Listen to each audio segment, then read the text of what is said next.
Olá, estamos de volta aqui no Espaço Online. Hoje nós estamos conversando com a professora Ieda Duarte, ela que é docente da Escola de Enfermagem e pesquisadora do estudo SAB, Saúde, Bem-Estar e Envelhecimento, que é um estudo coordenado pela Faculdade de Saúde Pública da USP, que justamente vem tratar esse perfil do idoso atualmente. Professora, no bloco anterior, a senhora havia até comentado a respeito dessa questão da solidão, mas alguns detalhes importantes também com relação a isso, porque muitas vezes o próprio idoso se isola. E por que disso? Então, uma das questões que nós fizemos, não sabe, um conjunto de questões diz respeito a contatos sociais ativos. Então, nós perguntamos para eles se eles mantinham contatos sociais ativos, via e-mail, via telefone, visitando pessoas ou recebendo pessoas na sua casa. O que nós percebemos é que em torno de 40% dos nossos idosos dizem que fazem isso. Então, significa que 60% não fazem. Aí nós perguntamos para estes que não faziam isso, se eles tinham alguma limitação. Ou ele não enxergava, ou ele não escutava direito, e daí a dificuldade, ou ele tinha alguma limitação física para sair de casa, e por isso isso era um fator que o impediria desse tipo de coisa. Para nossa surpresa, o que nós vimos é que mais de 50% deles disseram que não. Eles simplesmente não têm problema nenhum, eles não fazem porque não querem. Isso é uma coisa que eu acho que nós todos, os idosos e todos nós temos que pensar.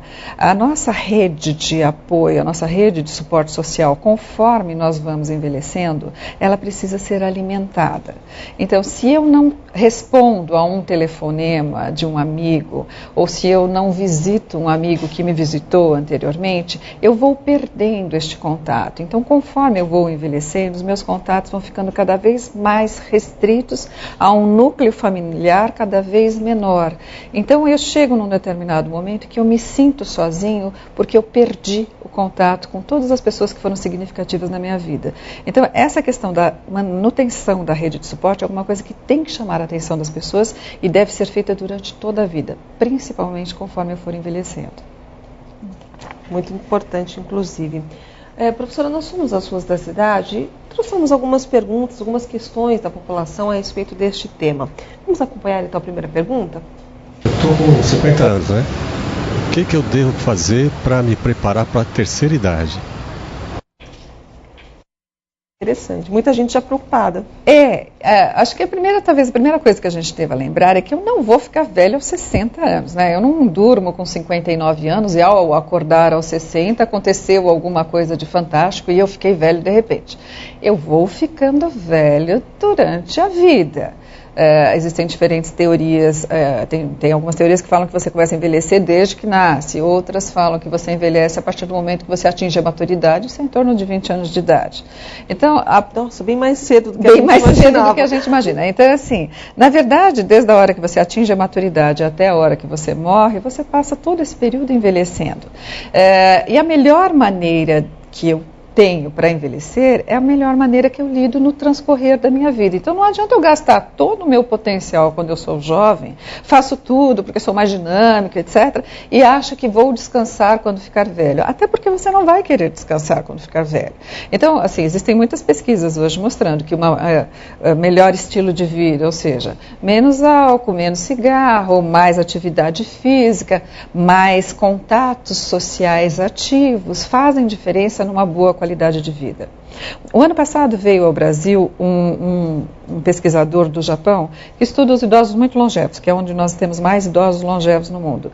E eles levantaram exatamente isso. Qual seria a fórmula, que é um pouco a pergunta que o nosso colega fez, que contribuiria para que eu tivesse uma melhor qualidade de envelhecimento? E ela girava em torno disso. O mais comum em relação ao estilo de vida é comumente divulgado. Mas o que ele trouxe como muito importante é essa questão da manutenção da sua rede de suporte ativamente durante a vida. Porque é isso que vai garantir que você tenha uma qualidade de vida diferenciada quando você ficar mais velho. A gente observa, inclusive, alguns grupos importantes se formando, por exemplo, na própria internet existe um grupo, os mais de 50, que se encontram, se reúnem, viajam. A gente tem outros grupos que se formam apenas para viajar, ou seja, hoje eles estão interessados em curtir a vida, aproveitar o que a vida tem de melhor, mas nem sempre reflete a realidade da maioria, né? O que nós podemos fazer para contribuir, para que essas pessoas que ainda não estão inseridas nesse tipo de atividade possam começar a se encorajar justamente para que tenham um contato social mais ativo, aumentem justamente a sua rede, como a senhora havia comentado? Existe uma preocupação das políticas públicas com isso. Um dos programas da Secretaria Estadual do Idoso, atualmente, da Secretaria de Saúde, é justamente desenvolver aqui um programa da Organização Mundial de Saúde que se chama Cidade Amiga do Idoso ou Bairro Amigo do Idoso. Ou seja, você transformar uma cidade como São Paulo, com todas as suas peculiaridades, numa cidade mais acolhedora que permita que as pessoas, mesmo que elas tenham algumas limitações físicas, elas possam sair de casa, elas possam ter contato com outras pessoas, elas possam participar ativamente das questões. Então, assim, isso você vê desde as pequenas coisas até as maiores coisas, né? Então, assim, não adianta, por exemplo, só dizer que o idoso é prioridade no atendimento em uma série de locais. Prioridade de atenção significa que se ele chegar, ele entra na minha frente em qualquer lugar.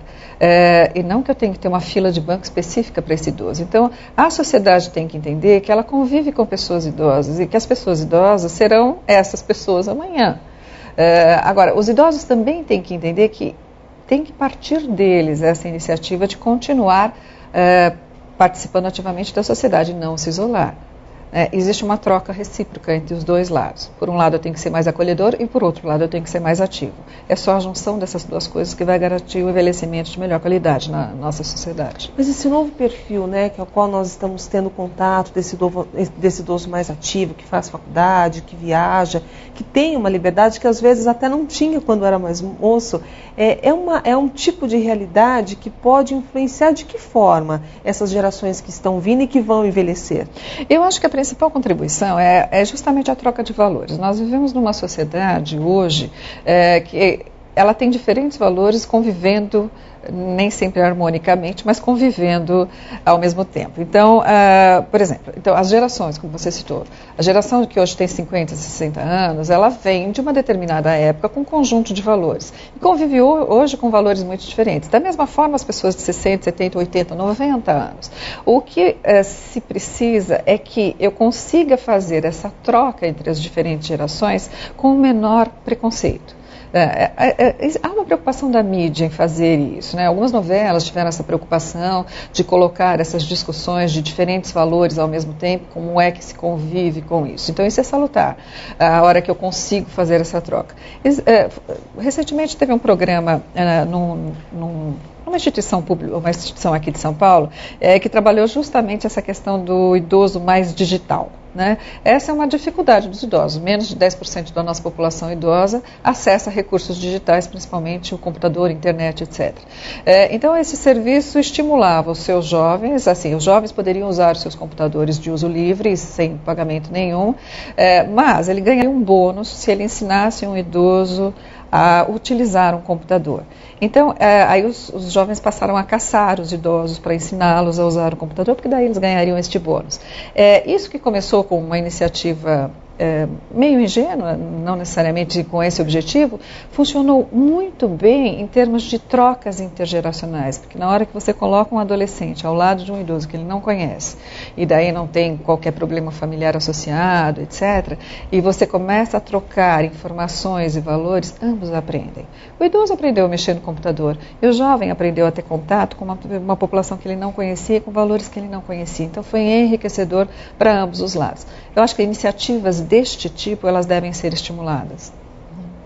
Nós estamos conversando hoje com a professora Ieda Duarte, que é docente da Escola de Enfermagem e pesquisadora do Estudo SAB, Saúde, Bem-Estar e Envelhecimento, que é justamente coordenado pela Faculdade de Saúde Pública aqui de São Paulo. Se você quiser conhecer um pouco mais também a respeito deste trabalho, você pode consultar este site que vai aparecer novamente aí no seu monitor. o www.fsp.usp.br/saber, com E no final. Se você estiver nos acompanhando pela Rádio Jovem Pan, você também pode entrar na Jovem Pan Online e justamente copiar direitinho esse endereço para que você possa, inclusive, consultar maiores informações que constam nesta página. A gente ainda continua conversando com a nossa convidada, espero que você continue conosco e até já.